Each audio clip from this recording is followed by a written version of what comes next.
കൃഷ്ണ ഗുരുവായൂരപ്പ. നമസ്തേ, എല്ലാവർക്കും നമസ്കാരം. ഇന്ന് ഭഗവത്ഗീതയുടെ ഒരു ലഘു വ്യാഖ്യാനം തുടങ്ങുകയാണ്. മലയാളത്തിൽ അർത്ഥം മനസ്സിലാക്കുന്ന രീതിയിൽ ഒരു ലഘു വ്യാഖ്യാനമാണ് ചെയ്യുന്നത്. പാർത്ഥായ പ്രതിബോധിതാം ഭഗവതാ നാരായണേന സ്വയം വ്യാസേന ഘൃതിതാം പുരാണമുനിനാ മധ്യേ മഹാഭാരതം അദ്വൈതാമൃതവർഷിണീം ഭഗവതീം അഷ്ടാദശാധ്യായിനീം അംബ താമനുസന്ധതാമി ഭഗവദ്ഗീതേ ഭവദ്യോഷിണീം.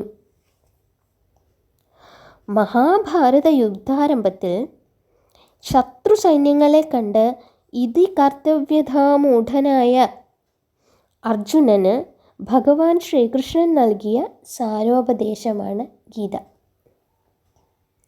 മഹാഭാരതം ഭീഷ്മപർവത്തിലെ 25 മുതൽ 42 വരെയുള്ള 18 അധ്യായങ്ങളാണ് ഭഗവത്ഗീത എന്ന് പറയുന്നത്.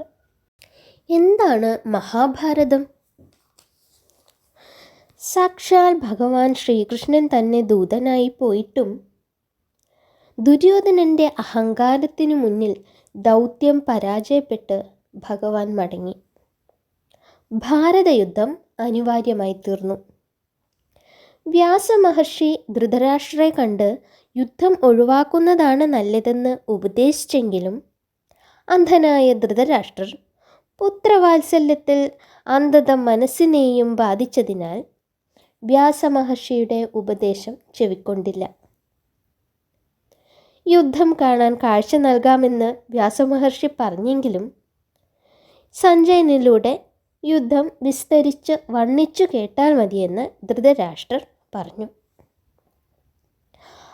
സഞ്ജയൻ ധൃതരാഷ്ട്രർക്ക് യുദ്ധം വർണ്ണിച്ചു വിവരിച്ച് നൽകുന്ന രൂപത്തിലാണ് മഹാഭാരതം ഉള്ളത്.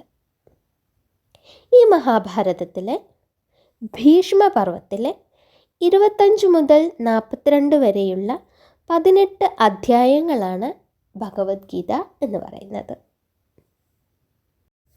ഈ 18 അധ്യായങ്ങൾ, ഒന്നാമത്തേത് അർജുന വിഷാദയോഗം, സാഖ്യയോഗം, കർമ്മയോഗം, ജ്ഞാനകർമ്മ സന്യാസയോഗം, കർമ്മസന്യാസയോഗം, ആത്മസംയമയോഗം, ജ്ഞാനവിജ്ഞാനയോഗം, അക്ഷരബ്രഹ്മയോഗം, രാജവിദ്യാരാജഗുഹ്യയോഗം, വിഭൂതിയോഗം, വിശ്വരൂപദർശനയോഗം, ഭക്തിയോഗം, ക്ഷേത്രജ്ഞ വിഭാഗയോഗം, ഗുണത്രയ വിഭാഗയോഗം, പുരുഷോത്തമയോഗം, ദേവാസുര സമ്പദ് വിഭാഗയോഗം, ശ്രദ്ധാത്രയ വിഭാഗയോഗം, മോക്ഷ സന്യാസയോഗം എന്നിവയാണ് ഈ 18 അധ്യായങ്ങൾ.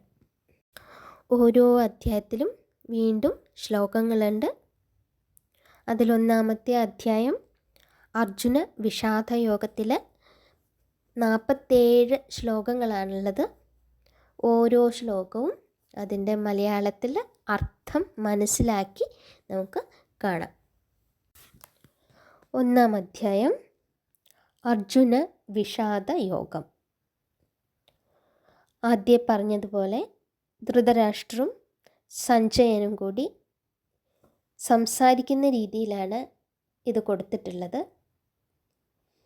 അതായത് ധൃതരാഷ്ട്രക്ക് മഹാഭാരതം വിവരിച്ച് വർണ്ണിച്ചു കൊടുക്കുകയാണ് സഞ്ജയൻ.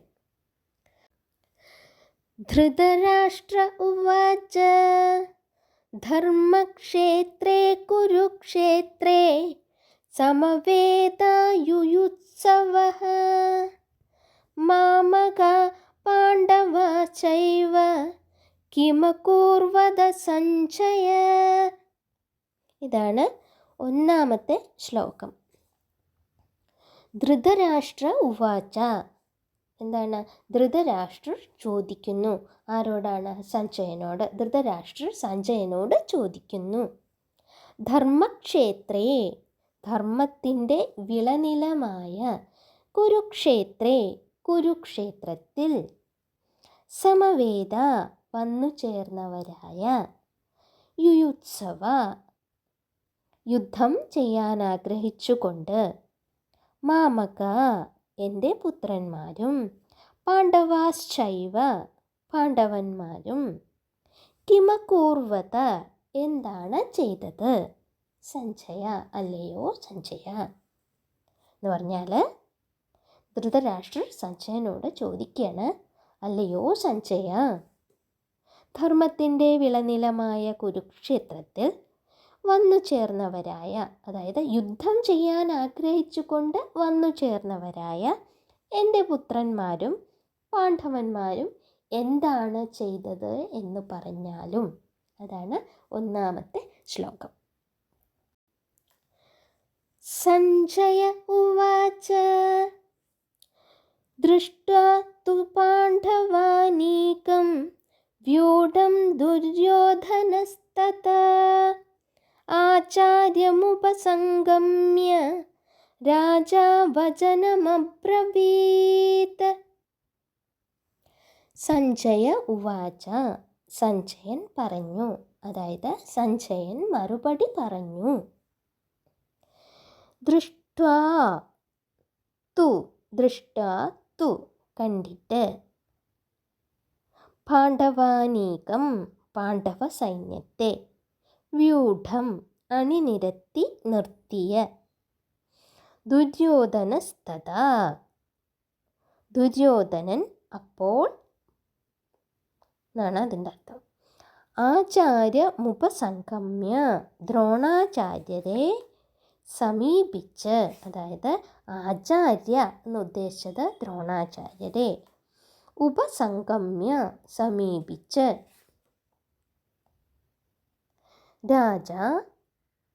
രാജാവായ വചനമബ്രവീത്, വചനം എന്ന് പറഞ്ഞാൽ ഇനി പറയാൻ പോകുന്ന കാര്യങ്ങൾ പറയുന്നതിന് വചനം, വാക്കുകൾ, അബ്രവീത് ഇങ്ങനെ പറഞ്ഞു, ഇനി പറയാൻ പോകുന്ന വാക്കുകൾ പറഞ്ഞു എന്നാണ്. അതായത് അണി നിരത്തി നിർത്തിയ പാണ്ഡവ സൈന്യത്തെ കണ്ടിട്ട് രാജാവായ ദുര്യോധനൻ അപ്പോൾ ദ്രോണാചാര്യരെ സമീപിച്ച് ഇനി പറയാൻ പോണ വാക്കുകൾ പറഞ്ഞു എന്നാണ് പറയുന്നത്. അതാണ് രണ്ടാമത്തെ ശ്ലോകം. പശ്യേതാം പാണ്ഡുപുത്രാണ ആചാര്യമഹതീം ചമും വ്യൂഢാം ദ്രുപദപുത്രേണ തവ ശിഷ്യേണ ധീമതാ. പശ്യേതാം പാണ്ഡുപുത്രാണ, പശ്യേതാം ഇത് കണ്ടാലും, പാണ്ഡുപുത്രാണ പാണ്ഡവരുടെ ഈ സൈന്യത്തെ, ആചാര്യ മഹതീം ചമും, മഹതീം മഹത്തായ അല്ലെങ്കിൽ വലിയതായ, ചമും ഏതാം ചമും എന്ന് പറഞ്ഞാൽ സദയം നോക്കി കണ്ടാലും. അതാണ് പശ്യേതാം ചമും ഒരുപോലെ ഒരുമിച്ചാണ് നമ്മൾ പറയുക. പശ്യേതാം ചമും, അത് ഏതാം ചമും പശ്യ, അതാണ് പശ്യേതാം ആദ്യം വന്നിട്ട് ചമും ലാസ്റ്റ് പറയുന്നത്, അതായത് സദയം നോക്കി കണ്ടാലും എന്നാണത്. വ്യൂഢാം അണിനിരത്തപ്പെട്ട, ദ്രുപദപുത്രേണ ദ്രുപദപുത്രനായ, ആരാണ് ദ്രുപദപുത്രൻ? ദൃഷ്ടദ്യുമ്നൻ, ദൃഷ്ടദ്യുമ്നാൽ അണിനിരത്തപ്പെട്ട എന്നാണ്. തവ ശിഷ്യേണ ധീമത, തവ ശിഷ്യേണ അങ്ങയുടെ ശിഷ്യനായ, ധീമതാം ധീമതാം എന്ന് പറഞ്ഞാൽ ബുദ്ധിമാനും എന്നാണ്. അപ്പം മൊത്തം പറയുകയാണെങ്കിൽ, അല്ലയോ ആചാര്യ, ബുദ്ധിമാനും അങ്ങയുടെ ശിഷ്യനും ദ്രുപദപുത്രനുമായ ദൃഷ്ടദ്യുമ്നാൽ അണിനിരത്തപ്പെട്ടതും മഹത്തായതുമായ പാണ്ഡവരുടെ ഈ സൈന്യത്തെ സദയം നോക്കിക്കണ്ടാലും എന്നാണ് ശ്ലോകം 3 പറയുന്നത്. അത്ര ശൂരാ മഹേശ്വാസ ഭീമാർജുന സമായുധി യുയുധാനോ വിരാടശ്ച ദ്രുപദശ്ച മഹാരഥഃ. അത്ര ശൂരാ മഹേശ്വാസ, അത്ര ഇവിടെ, അതായത് പാണ്ഡവ സൈന്യത്തിൽ, ശൂര ശൂരന്മാരും, മഹേശ്വാസ വില്ലാളി വീരന്മാരും, ഭീമാർജുന സമായുധി, ഭീമാർജുന സമ എന്ന് പറഞ്ഞാൽ ഭീമനോടും അർജുനനോടും തുല്യരുമായി പലരുമുണ്ട്. യുധി യുദ്ധത്തിൽ. യുയുധാനോ യുയുധാന പറഞ്ഞാൽ സത്യകിയും, വിരാടശ്ച വിരാടരാജാവും, ദ്രുപദശ്ച ദ്രുപദശ്ച പറയുമ്പോൾ ദ്രുപദനും, അതായത് പാഞ്ചാല രാജാവും, മഹാരഥ മഹാരഥനായ. ആ ശ്ലോകത്തിൻ്റെ അർത്ഥം പറയുമ്പം ഇവിടെ, അതായത് പാണ്ഡവ സൈന്യത്തിൽ ശൂരന്മാരും വില്ലാളി വീരന്മാരും യുദ്ധത്തിൽ ഭീമനോടും അർജുനനോടും തുല്യരായ സത്യകിയും വിരാടരാജാവും മഹാരഥനായ ദ്രുപദനും ഉണ്ട് എന്നാണ് പറയുന്നത്. ഓരോരുത്തരും ഇങ്ങനെ പറഞ്ഞുകൊണ്ട് ഇരിക്കുകയാണ്. അതിൽ 4ാമത്തെ ശ്ലോകത്തിൽ ഇത്രയാണ് പറയുന്നത്. ദൃഷ്ടകേതുശ്ചേകിതാനഃ കാശിരാജശ്ച വീര്യവാൻ പുരുജിത് കുന്തിഭോജശ്ച ശൈബ്യശ്ച നരപുംഗവ.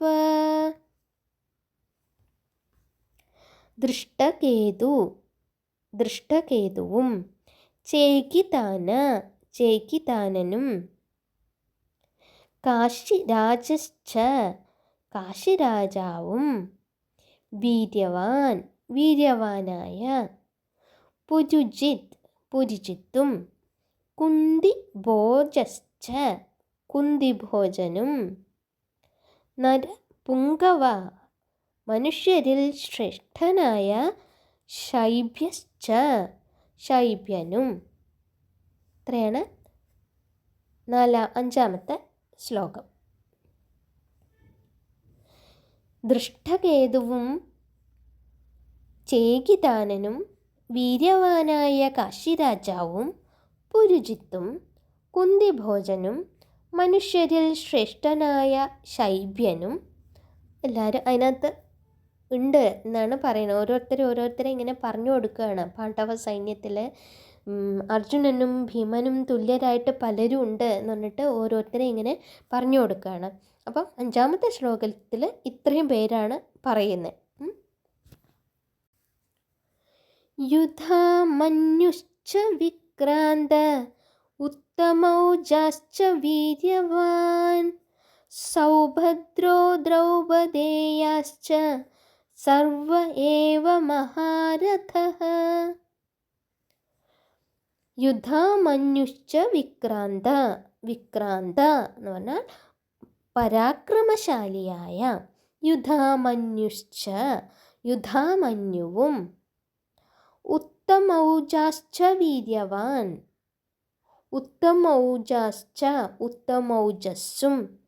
വീര്യവാനായ, സൗഭദ്രോ ദ്രൗപദേയാശ്ച സുഭദ്രാപുത്രനായ അഭിമന്യുവും, ദ്രൗപദേയാശ്ച പാഞ്ചാലിയുടെ പുത്രന്മാരും, സർവ ഏവ ഇവരെല്ലാവരും,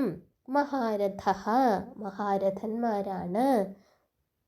അതായത് പരാക്രമശാലിയായ യുധാമന്യുവും വീര്യവാനായ ഉത്തമൗജസ്സും സുഭദ്രാപുത്രനായ അഭിമന്യുവും പാഞ്ചാലിയുടെ പുത്രന്മാരും ഇവരെല്ലാവരും മഹാരഥന്മാരാണ് എന്നാണ് 6ാമത്തെ ശ്ലോകത്തിൽ പറയുന്നത്. അസ്മാകം തു വിശിഷ്ടായേ താൻ നിബോധ ദ്വിജോത്തമ നായകാ മമ സൈന്യസ്യ സജ്ഞാർത്ഥം താൻ ബ്രവീമി തേ.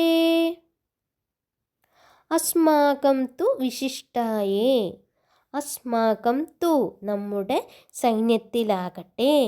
വിശിഷ്ടായേ വിശിഷ്ട വിശിഷ്ടന്മാരായിട്ടുണ്ടോ.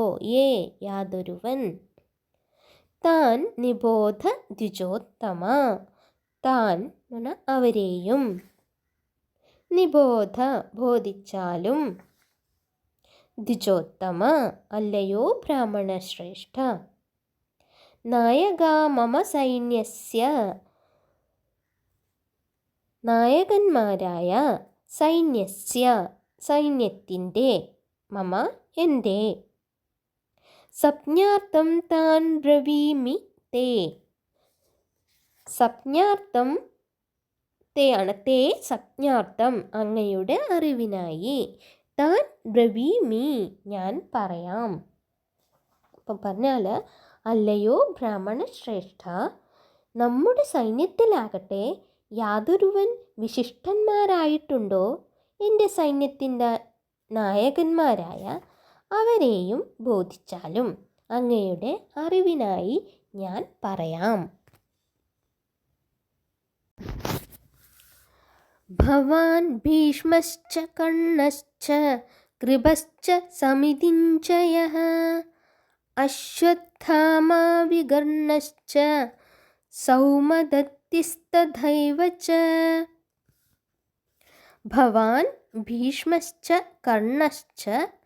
ഭവാൻ അങ്ങും. ഭീഷ്മശ്ച ഭീഷ്മരും. കർണ്ണശ്ച കർണ്ണനും. കൃപശ്ച കൃപരരും. സമിതിഞ്ജയഃ യുദ്ധത്തിൽ ജയിക്കുന്നവനായ. അശ്വത്ഥാമ അശ്വത്ഥാമാവും. വികർണശ്ച വികർണനും. സൗമദത്തി സ്ഥതഥൈവ ച. സൗമദത്തി എന്ന് പറഞ്ഞാൽ സോമദത്തൻ്റെ പുത്രനായ ഭൂരിശ്രവസ്സും. ജയദ്രഥ ജയദ്രഥനും ഉണ്ട് എന്നുള്ളതാണ്. അതായത് ഇപ്പം ദുര്യോധനൻ്റെ ഭാഗത്ത്, അതായത് ധൃതരാഷ്ട്രയുടെ ഭാഗത്തുള്ള സൈന്യത്തിനെ വിവരിക്കുകയാണ്. ഇത് പറയുന്നത് അങ്ങും ഭീഷ്മരും കർണനും യുദ്ധത്തിൽ ജയിക്കുന്നവനായ കൃപരരും അശ്വത്ഥാമാവും വികർണനും സോമദത്തൻ്റെ പുത്രനായ ഭൂരിശ്രവസ്സും ജയദ്രഥനും അതിനകത്ത് ഈ സൈന്യത്തിലുണ്ട് എന്നാണ് പറയുന്നത്. അതാണ് ശ്ലോകം 8. അന്യേ ച ബഹവഃ ശൂര മദർത്ഥേ ത്യക്തജീവിതാഃ നാനാശസ്ത്രപ്രഹരണ സർവേ യുദ്ധവിശാരദാഃ. അന്യേ ച ബഹവഃ ശൂര. അന്യേ ച ഇനി വേറെയും ഉണ്ട്. ബഹവ ധാരാളം പേർ. ശൂര ശൂരന്മാരും. മദർത്ഥേ എനിക്കു വേണ്ടി. ത്യക്തജീവിത ജീവത്യാഗത്തിനു പോലും തയ്യാറായുള്ളവരും. നാനാശസ്ത്രപ്രഹരണ പലവിധ ആയുധങ്ങളെയും പ്രയോഗിക്കുന്നവരുമായി. സർവേ അവരെല്ലാവരും. യുദ്ധവിശാരദഃ യുദ്ധത്തിൽ സമർത്ഥന്മാരാണ്. അതായത് എനിക്കു വേണ്ടി ജീവത്യാഗത്തിനു പോലും തയ്യാറായിട്ടുള്ളവരും ശൂരന്മാരും പലവിധ ആയുധങ്ങളെയും പ്രയോഗിക്കുന്നവരുമായി ധാരാളം പേർ ഇനി വേറെയുമുണ്ട്. അവരെല്ലാവരും യുദ്ധത്തിൽ സമർത്ഥരാണ് എന്നാണ് ശ്ലോകം 9 പറയുന്നത്. അപര്യാപ്തം തദസ്മാകം ബലം ഭീഷ്മാഭിരക്ഷിതം പര്യാപ്തം ദ്യുതമേതേഷാം ബലം ഭീമാഭിരക്ഷിതം. അപര്യാപ്തം തദസ്മാകം ബലം. അപര്യാപ്തം അളവറ്റതാണ്. അസ്മാകം നമ്മുടെ. തത് ബലം ആ സൈന്യം. ഭീഷ്മാഭിരക്ഷിതം, ഭീഷ്മരാൽ രക്ഷിക്കപ്പെട്ടുകൊണ്ടിരിക്കുന്ന. പര്യാപ്തം ദ്യുതമേതേഷാം ബലം, പര്യാപ്തം പരിമിതമാണ്. ദ്യുതമേതേഷാം ബലം, ഇദം ബലം തു ഏതേഷാം, ഏതേഷാം ഇദം ബലം തു എന്നാണത്. അതാണ് ദ്യുതമേതേഷാം ബലം എന്നാണത്. ഇവരുടെ, അതായത് പാണ്ഡവരുടെ ഈ സൈന്യമാകട്ടെ ഭീമാഭിരക്ഷിതം, ഭീമനാൽ രക്ഷിക്കപ്പെടുന്ന. മുഴുവൻ പറഞ്ഞാൽ ഭീഷ്മരാൽ രക്ഷിക്കപ്പെട്ടുകൊണ്ടിരിക്കുന്ന നമ്മുടെ ആ സൈന്യം അളവറ്റതാണ്. ഭീമനാൽ രക്ഷിക്കപ്പെട്ടുകൊണ്ടിരിക്കുന്ന ഇവരുടെ സൈന്യത്തെ, അതായത് പാണ്ഡവരുടെ ഈ സൈന്യമാകട്ടെ അത് പരിമിതമാണ് ആണ് പറയുന്നത്. ഇത് ശ്ലോകം 10. ശ്ലോകം 11 മുതൽ അടുത്ത ഒരു വീഡിയോയിൽ ചെയ്യാം. ഹൃദയം നിറഞ്ഞ നന്ദി. കൃഷ്ണ ഗുരുവായൂരപ്പ.